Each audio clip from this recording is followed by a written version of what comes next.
আমরা দেখছি যে যাদেরকে হত্যা করা হলো তাদের পরিবার পরিজনকে কিছুকে নিয়ে এসে তাদের সামনে আপনার সেই কুম্ভীরাস্ত্র বর্ষণ করে তাদেরকে আবার টাকা দেওয়া হলো, কিছু টাকা দিয়ে। এভাবে কি আপনার সেই পরিবারের কোনো সমস্যার সমাধান করে? আপনার গুলি করে মেরেছেন, আপনার পুলিশ গুলি করে মেরেছে, সেই একটা পুলিশের এখন পর্যন্ত আপনি ব্যবস্থা করার জন্য ব্যবস্থা নিলেন না।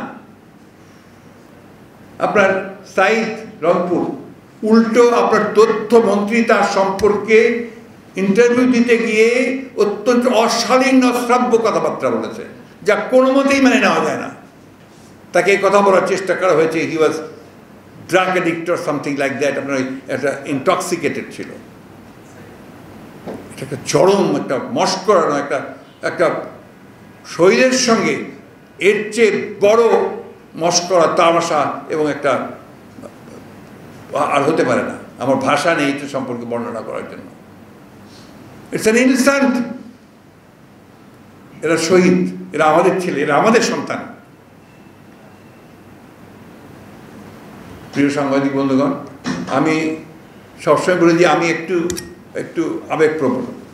আমার বয়স অনেক বেশি হয়েছে, যার ফলে আমি অনেক সময় আবেগকে আমরা কন্ট্রোল করতে পারি না। কিন্তু আমরা এই ঘটনা আমাদের জন্মের পর থেকে এই ধরনের এত ভয়াবহ নৃশংস মর্মান্তিক ঘটনা আমরা দেখিনি আগে। কোনো বাদ বিচার নেই। একটা ছেলে একটা গুলি খেয়েছে, গুলি খাওয়ার পর তার বন্ধু যখন তাকে টেনে নিয়ে যাচ্ছে তখন আবার তাকে গুলি করছে, পয়েন্ট ব্ল্যাঙ্ক গুলি করেছে। আবার একজন পুলিশ অফিসারের ছেলে নিহত হয়েছে। তার বাবা মা দুজনে এসে যখন আপনার ঢাকা মর্গে খোঁজ করতে গিয়ে আহতদের মধ্যে পায়নি, তখন সাংবাদিকটাকে বলেছেন যে আপনি মর্গে যান। মর্গে গিয়ে খোঁজ করে দেখা যায় তার ছেলের নিথর দেহ পড়ে আছে, অসংখ্য গুলি। তো সেই পুলিশ অফিসার টেলিফোন করে তার সিনিয়রকে বলছে যে স্যার, একটা মানুষকে মারতে কয়টা বুলেট লাগে? এই দৃশ্য আমাদেরকে দেখতে হচ্ছে, এই কথা আমাদেরকে শুনতে হচ্ছে। তারপর আমরা বলবো এটা একটা রাষ্ট্র, তারপর আমরা বলবো এটার জন্য আমরা যুদ্ধ করেছিলাম 1971 সালে। তারপরে আমরা বলবো যে এটাকে আমরা একটা গণতান্ত্রিক দেশ হিসেবে প্রতিষ্ঠা করতে চাই। তারপরও তাদের এই সমস্ত কথা আমাদেরকে শুনতে হবে, নাটক শুনতে হবে। ছেলেরা তো বেশি কিছু চায়নি, তারা কোটার একটা অধিকার চেয়েছে। আপনাদের সঙ্গে আলোচনা করার জন্য বলেছে যে আসুন আমরা আলোচনা করি, সেটা আপনারা করেননি, আলোচনা করার চেষ্টাও করেননি। আপনারা হাইকোর্টকে দিয়ে তখন আপনাদের দাম্ভিকতা, আপনাদের যে জমিদারের যে সুলভ যে আপনার ব্যবহার, সেই ব্যবহার করেছেন, তাদেরকে বারবার ধমক দিয়েছেন, হুমকি দিয়েছেন, দিয়ে তারপরে আপনারা তাদেরকে গুলি করে হত্যা করেছেন। আর এখন তাদের প্রতি আপনাদের গম্ভীরাস্ত্র বর্ষণ করছেন।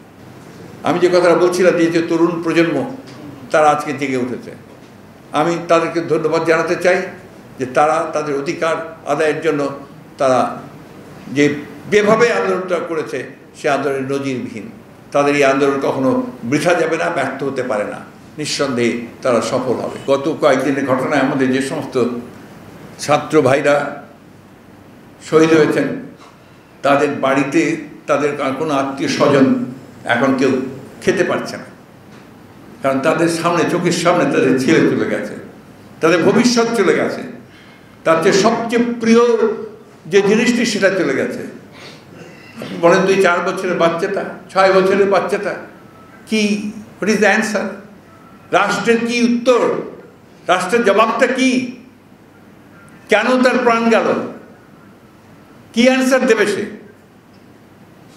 দায়িত্ব তো তার, প্রতিটি নাগরিকের নিরাপত্তা বিধান করার দায়িত্ব তার। ওই কথা বললে তো চলবে না যে আমরা কি করতে পারি, বিভিন্নভাবে ঘটে গেছে জিনিসপত্র, বললে তো হবে না। You have created this situation, এ দায় তোমার, এ দায় তাদের দায় অবশ্যই তাদেরকে নিতে হবে। যে কথাটা আমরা বলেছি যে এই দায় স্বীকার করে তাদের চলে যাওয়াটাই হচ্ছে সবচেয়ে বেশি আপনার এই সমস্যার সমাধান করবে। রাজনৈতিক সংকট রাজনৈতিকভাবেই শেষ করতে হবে। দে মাস্ট লিভ, এবং তাদেরকে একটা নতুন নির্বাচনের ব্যবস্থা করে নতুন জনগণের প্রতিনিধিদের কাছে ক্ষমতা হস্তান্তর করে। এখন জন্ম সনদ দিয়ে খোলো বিকাশ স্টুডেন্ট অ্যাকাউন্ট। নিজের বিকাশ নিজে কর।